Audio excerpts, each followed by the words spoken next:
Welcome to the Authority File, the podcast that features conversations about the life cycle of scholarly communication.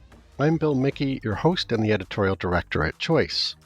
In this series, which is brought to you with generous support from Wilfrid Laurier University Press, we'll be talking about podcasts, academic podcasts more specifically.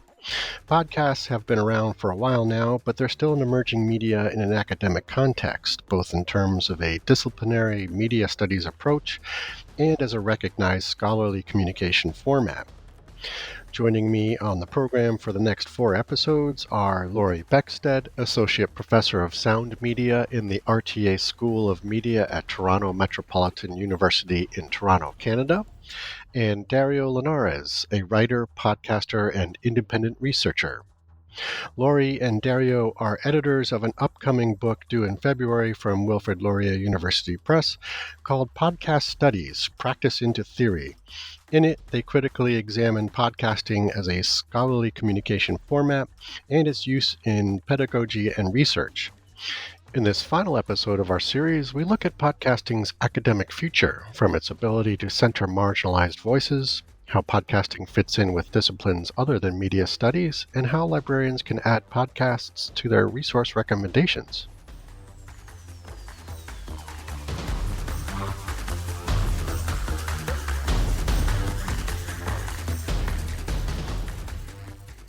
All right, let's take a sort of more forward-looking approach here in this last episode. But I do want to touch on something you mentioned just in the previous episode, Laurie, and that is centering marginalized voices. And I'm thinking of there's a couple chapters in your book that look at this. So when using podcasting as a pedagogical tool, how does it center those marginalized voices, and provide an alternative to a white dominant, pedagogical framework? Yeah. So one of our authors, Jasmine Harris, she addresses this really quite directly in her chapter in the book. And Right. so she argues that Western classrooms are, and I tend to agree that the Western classrooms are steeped in colonial and white supremacist ideologies. Hmm. And she also argues then that using podcasts in the classroom can help disrupt those ideologies because they, for example, decenter the written word, right, which is very sort of colonial and Western centric ideas of what constitutes knowledge.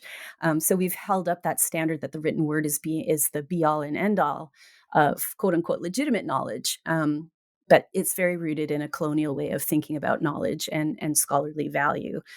So in many indigenous cultures, for example, knowledge is shared through stories Verbal. and Yeah. singing, and the knowledge keepers have nothing written down, but they share it with people when they're in the time and place that they're ready.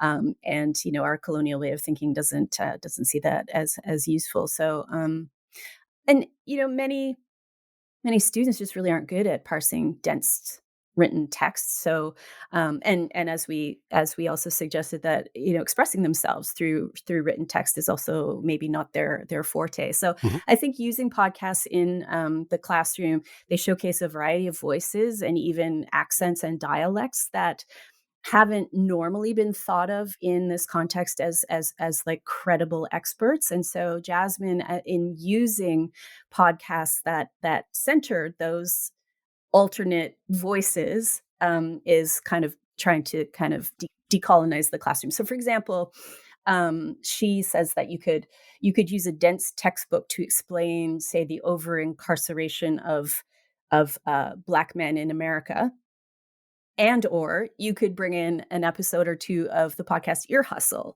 and that can explain it from through narrative storytelling and the voices of the people who have that lived experience. Hmm. So in this way, she argues that this can level the playing field for a variety of students to be successful in the classroom, and not just those that sort of come from like privileged white backgrounds and therefore are steeped in the sort of like what we would call colonial and white supremacist ways of thinking about knowledge and education and success in the classroom. Right. Excellent.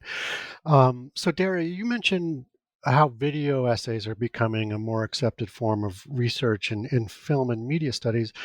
Um, is this only because the video essay format functions as a medium typically examined in media studies, or because of content? Where does that leave podcasting as research in other disciplines? Well, I think that when it comes to sort of media in the broadest sense of that word, all media can be kind of split into two basic approaches, right? In terms of study.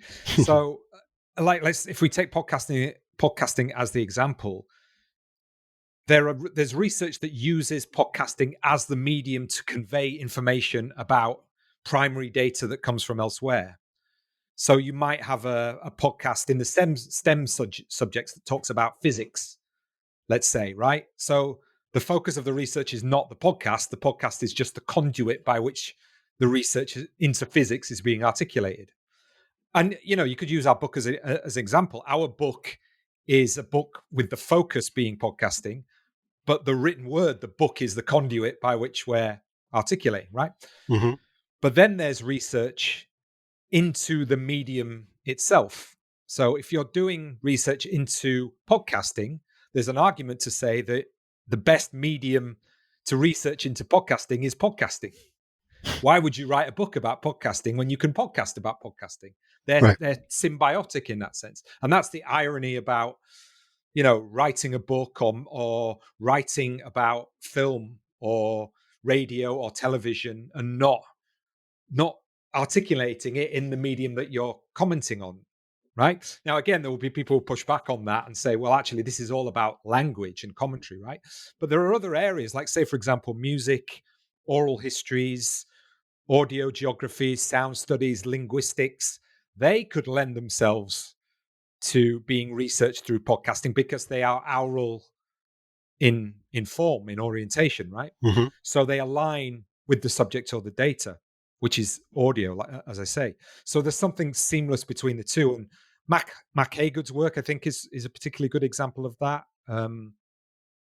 He does that very well on his podcast called Phantom Power. So again, just to sort of, again, the analogy with video essays, would describing the sound, say you were doing an analysis of a podcast in a journal article or in a book, would the describing of the sounds that you hear and writing them down ever be as good as hearing the sounds and then commenting on those sounds with your voice? You could argue that the book or the written word is always going to never really match up to the experience of hearing the sound and then hearing somebody talk about it and, analyze it using the voice, because there is that integration between the form and the content. Then I hope that makes some semblance of sense anyway. Yes, it does. Thank you for that. So our core listenership is academic librarians, and for our academic librarian listeners, I'm wondering if you both could recommend ways in which podcasts, can be included with more traditional, quote unquote, scholarly formats, and whether it's in a resource list or a LibGuide or other types of citational resources.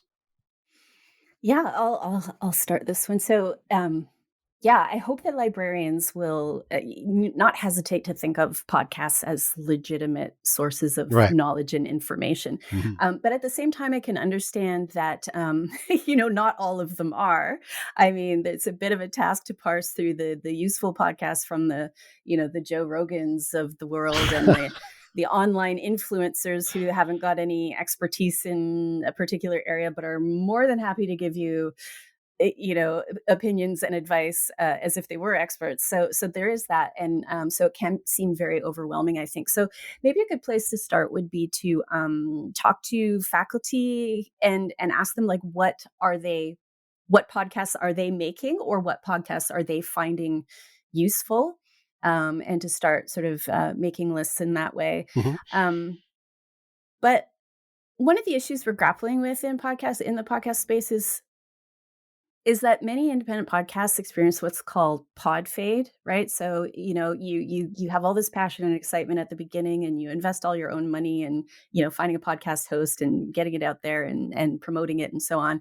And eventually, it becomes a bit of a chore. And so you stop, and then eventually you get tired of paying that ransom money to your podcast host to keep the podcast alive out there in the world. So it disappears. So um, I think this is where librarians could be really proactive and helpful in setting up space in the institutional repositories and libraries to actually Hmm. house and host podcasts.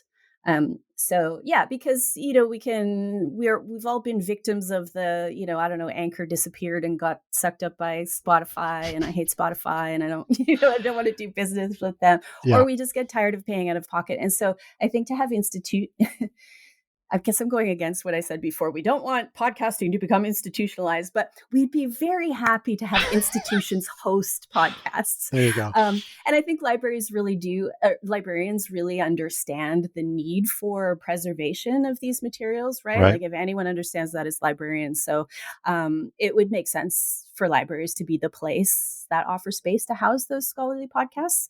And I think it's also up to us as scholars who podcast to make sure that we are including them in all of the places that we usually keep track of our scholarly outputs. So that we are submitting them to the institutional repositories, that we are listing them on our CVs and in our annual reports, and to not just say, oh, I produce this podcast, I produce the podcast studies podcast, but to actually list every single episode that you do in the same way that you would list every conference presentation you did, every Right. paper you published, right? And so that kind of like signals to institutional administrators that, this is a serious thing, and it's not just oh yeah, and by the way, I do a podcast. Yeah. Right. Yeah. So we need to make it appear. That's the wrong word, because we're not trying to pull the wool over anyone's eyes. It is, but we just need to shine the light on the fact that this is really a legitimate thing, and to make it so, Yeah. Excellent. Yeah, I don't want to put you both on the spot, but aside from the Podcast Studies podcast, are there other actual podcasts, scholarly podcasts that you would recommend as a starting point? Do you want to go? Sorry, pass it over to you. Let me think. Hot potato. Well, I mean, the stuff the stuff on Amplify Network is really good.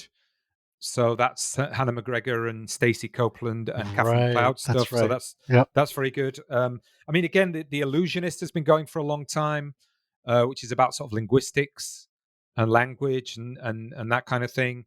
And like I say, I'd just reiterate Phantom Power, because I think it's just beautifully produced and it is about sound, but it's sound broadest sense. So there's some stuff that's on radio, there's some stuff that's on sound studies, there's some stuff that's on film. For example, there's a great episode on silent cinema. Believe it or not, it's a podcast that's really good about silent cinema, but it's about the in between sounds. You know what I mean? That surrounded the silent era. So the organist and the ballyhoo outside and that kind of stuff. That's really fascinating. Yeah, and I think that podcast is so good because Matt Haygood is very good at utilizing the medium that he's talking about, that he's studying, to convey ideas about that. So in other words, the sound design of Phantom Power is part of what conveys the knowledge and information and ideas about what he is studying and unpacking. So it's a great example of, like medium specific use of. Yeah, I think, and also we should mention a couple of ones in the book. Obviously, there's the J Word, which is a journalistic podcast that has been written about by one of our authors, Robert Gucci. And then, all of the authors in the book really are academic podcasters. Yep. From different African perspectives. Women in Media by exactly. Yemisi Akinbobile. And there's the Somatic podcast by Samuel Clevenger and his partner, Rick Oliver. They produce the Somatic podcast. Yeah. So there's tons of them out there, and they follow a lot of different forms and formats. And I can also recommend that in my other book, Podcast or Perish, we did a whole chapter of case studies on scholarly podcasts. So a variety of different ways in which podcasts are being used to not only create scholarship, but also to peer review scholarship. I'm the cinematologist, of course. Yes, of course. Yes, cinematologist. 10 years. Congratulations, Dario. Plug that one in there. Yeah. All right. Thank you. So one more and our final question, which was also unplanned, but Lori, since you brought it up earlier, Notebook LM, there was a recent article in MIT's Technology Review where the writer submitted, I forget what the subject content was, but they submitted, fed some information into the LLM, and it transformed it into a podcast episode with two hosts, a male voice and a female voice, that were just incredibly lifelike, and in fact, as they were kind of discussing the content in the episode, one would interrupt the other, and they're just this amazing sort of natural give and take between them.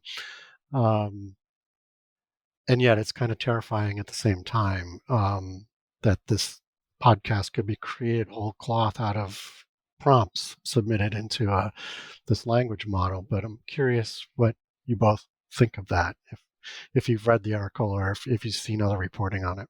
Oh, I've played around with it. Don't worry. Oh, yeah. I mean, I think that's the first thing to kind of get over, that you have to get over, is just how lifelike it is. Yeah. And that is not going away. That's only going to get better and better and better. In fact, I'm, rather than sort of throwing my hands up in the air and panicking about it, I'm trying to find ways in which you can kind of actually critique, but use it at the same time. I'm always been one for, I'm going to use it against itself kind of thing. So I'm doing a video essay at the moment, which is about voices, and I'm using artificial voices to comment on artificial voices. And it's fascinating to listen to, but I think I would say it would be very difficult to listen to that week in, week out, every week, because it's going to have the same style, and you're going to know that this is just being cloned and cloned and cloned. And the other thing is, at the moment, it is giving you a very surface introduction to what is being put in there. Right. So it is sort of like level 4 undergrad, give me a summary of this in a jaunty voice. That's kind of where it's at right now.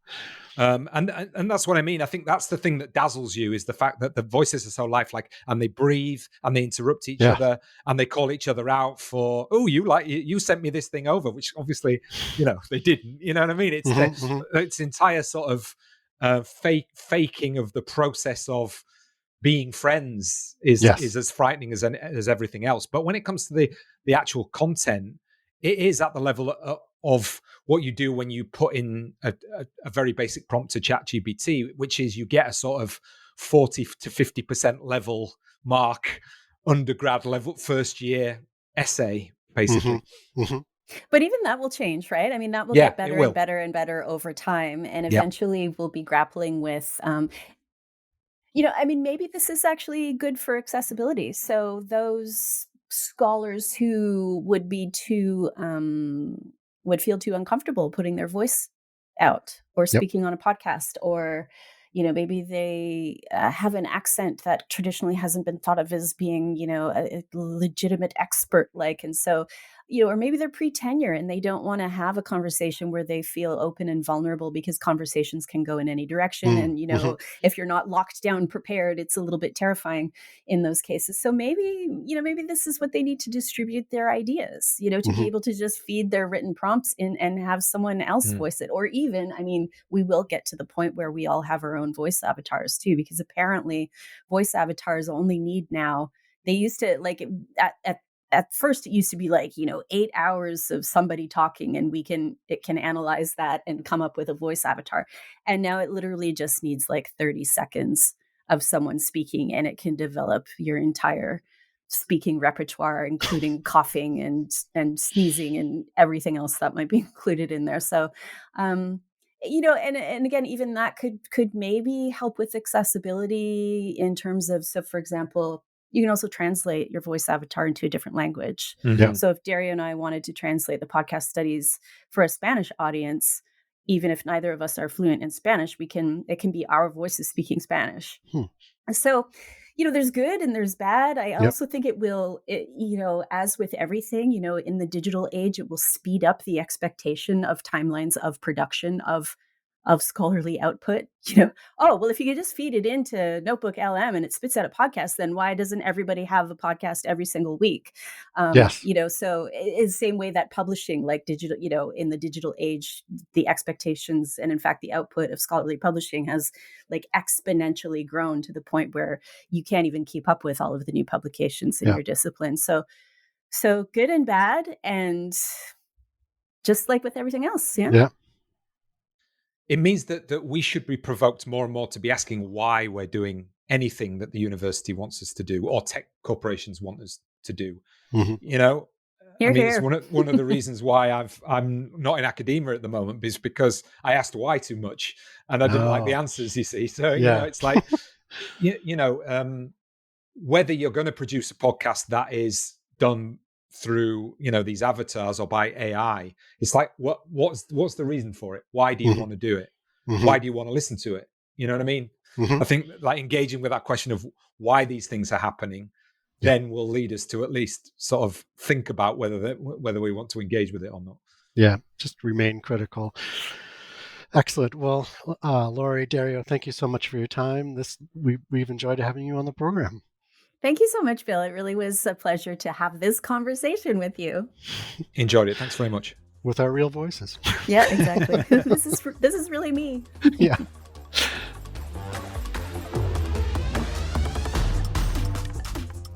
You just heard from Laurie Beckstead, Associate Professor of Sound Media in the RTA School of Media at Toronto Metropolitan University in Toronto, Canada, and Dario Linares, a writer, podcaster, and independent researcher. As always, underwriting opportunities for the Authority File podcast are directed by Choice's advertising director, Pam Marino, and all of our episodes are produced and edited by Choice's digital media producer, Sabrina Kofer, with support from digital media assistant Ashley Roy. That's all for this week. Thanks for joining us.